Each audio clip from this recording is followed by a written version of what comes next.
Paano nga ba tayo na-monetize at anong mga ginawa natin para ma-monetize kay Meta? Unang-una, kung profile ang gamit mo, dapat naka-on ang professional mode mo. Bago ka gumawa ng mga content mo at mga videos, reels, etc., dapat alam mo kung ano yung mga standards and policies ni Meta.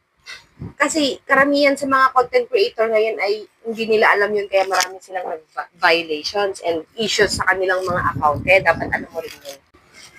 At kung hindi mo pa alam kung ano yung mga community standards at policy ni Meta, ay dito mo siya makikita. Lahat ng mga sinasabi kong to ay bumabase lang ako sa karanasan ko. Hindi ako nagmamagaling lang mga sis. Next dyan, ay kailangan mong i-build yung account mo. Kailangan mong magparami ng followers pero hindi doon bumabase si Meta sa pag-monetize ng account. Merong mga kapwa sisi natin na namo-monetize in 2K followers, 4.9 followers, kaya hindi nababasa sa followers. So kung naka-open na ang professional mode mo, tapos alam mo na kung ano yung mga standards and policies ni Meta, ay mag-upload ka na ng mga reels mo. Neng dapat kailangan consistent ka.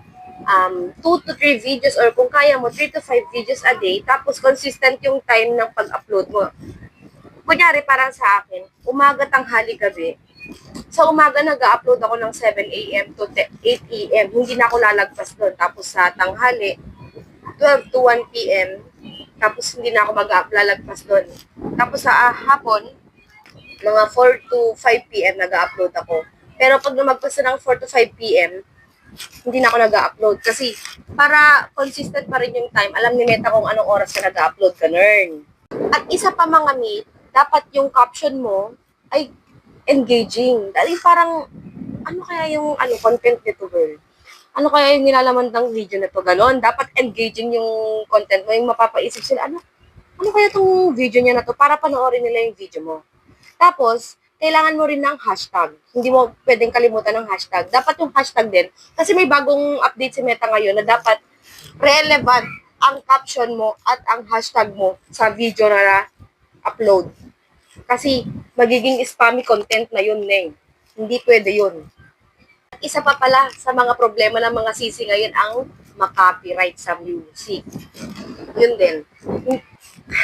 Hanggat kaya mong mag-upload ng hindi naglalagay ng music, ay huwag ka maglagay. Kasi karamihan dyan ang mga nag-violate ng mga account na copyright music, etc., ganyan, and sharing of revenue, ganyan. Pagka meron ka namang in-upload na copyright, delete mo na lang para hindi ka magka-problema.